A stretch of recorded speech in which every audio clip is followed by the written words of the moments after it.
Okay, so I want to talk about something really quick while I have it on my mind. And what that is moving yourself into different planes of consciousness by understanding what to use as your vehicle and what is the difference in the shifting into the different planes of consciousness. So what I mean by this is that shifting yourself into another dimension, another place, can actually feel like moving from one place to another. But instead of moving in physical form, you're moving in feeling. You're moving in your emotional state. You're basically moving your consciousness from one place to another emotionally rather than physically. And so what you're doing is you're going to visualize yourself, your consciousness, as being your vehicle to move yourself. And you basically recognize that these different realms of consciousness are literal places that you can move the vehicle of your consciousness or your mind to. And you put your attention onto these different places by using different techniques, or some people call them permission slips. Some people call them, basically they're just things that you use in order to be able to shift yourself into a different perspective. So some people use exercise and then they shift into a different state of mind. Some people use breath work and then they shift into a different state of mind. Some people use chanting and that shifts them into a different state of mind. Specific words have a specific vibrational frequency, and that is like when you say the words over and over again, you direct your consciousness into that vibrational frequency, and then you start to move yourself into that state where you start to feel that frequency more, and that word is associated with a specific frequency. So basically you learn to focus your attention or refocus your attention over and over and over again to a specific state of consciousness that is resonant with you for what you want. So you move the vehicle of your mind by shifting your attention to something that brings you a state of joy. And some of these practices will not immediately bring a state of joy. You have to kind of like fall into it, if that makes any sense. You have to really kind of like do it in a way where you start to, I guess, resonate with the practice rather than looking for a result. And what that means is that the practice becomes the result, if that makes any sense. The act of doing it is what brings you into the state, the same way that in the past you may have like done some sort of substance and then you felt a shift into a different state of consciousness. Now you're just using the mantra, or you're using the word as the substance instead of an actual physical substance. You can then learn to use your mind and move your mind and create mind substances for yourself, if that makes any sense. You basically create the experience that you were searching for with a substance using your own mind by bypassing the substance.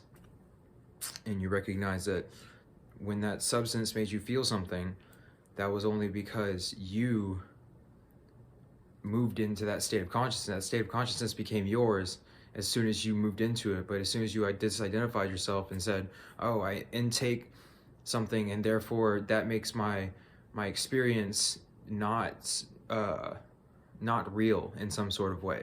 When you experience something, it's always real. Like especially if you remember it and it was significant for you, then it was real.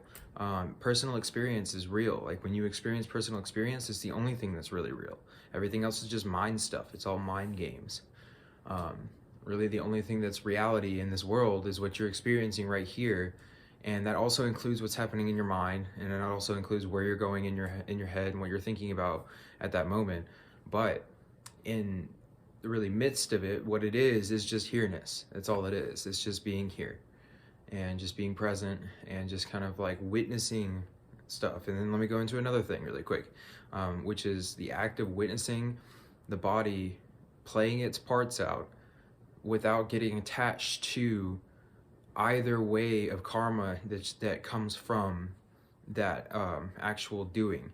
So what that means is to be so compassionate with yourself that you observe even the things that you don't like about yourself. You observe yourself doing and experiencing, and then don't give any attachment to it. So just watch yourself as you cycle through these cycles and just observe the body doing its thing. Observe the mind going in its mind directions.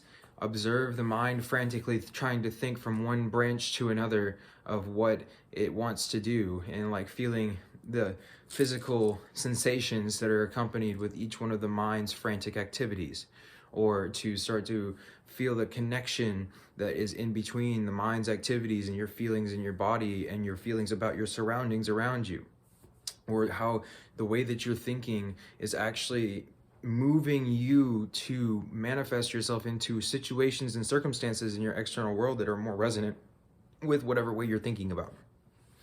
Also notice how when you feel really good, generally you see a lot of really positive things in the world. And that's because you are projecting your positivity outward and literally helping to create a atmosphere around just yourself, like a bubble around yourself, which is just of positivity.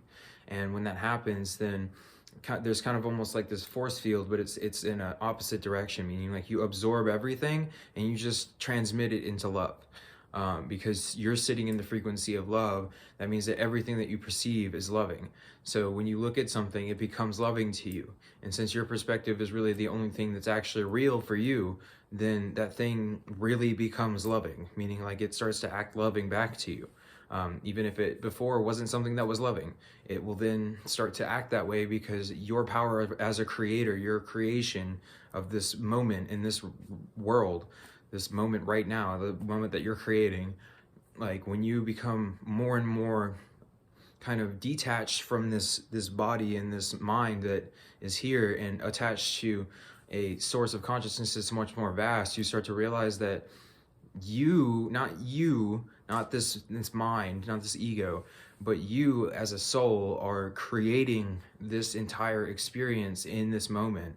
So when you project positivity, then you receive positivity, you experience positivity. You literally project what it is that you experience in your external world outward from what you feel internally. And then so even if the world for almost all other people in the world is negative and sad or gloom or bad or angry or any of these kinds of things, that doesn't mean that you have to identify with that. If you just keep your attention on things that make you feel good, then you start to kind of just dissolve away from that. And even when that stuff comes to you, it doesn't stick to you like glue, or it doesn't stick to you like sand to a wet foot. You know what I mean? And even if it is sand to a wet foot, all you have to do is just stop dipping your toes back in the same water, and then the sand will dry up and fall off. And then you can walk freely and you'll be fine. And there won't be anything sticking to you. Like, all you have to do is just choose to redirect your attention to something else.